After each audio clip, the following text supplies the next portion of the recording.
Assalamu Walaikum. Hello friends, how are you? Welcome back to my another video. In this video, I am going to show you how to move group layer in photopea. Let's get started. At first, you have to open your photopea software. Then open your file. Now you can see here my file with 3 grouped layers. Now I move these grouped layers. Now I select this first group. Then press left button on your mouse and drag up on all this group layer. You can make it middle of this group and bottom of this 3 group layer.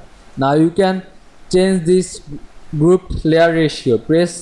Select any group layer, then press Ctrl+T to make bigger or smaller this layer's image.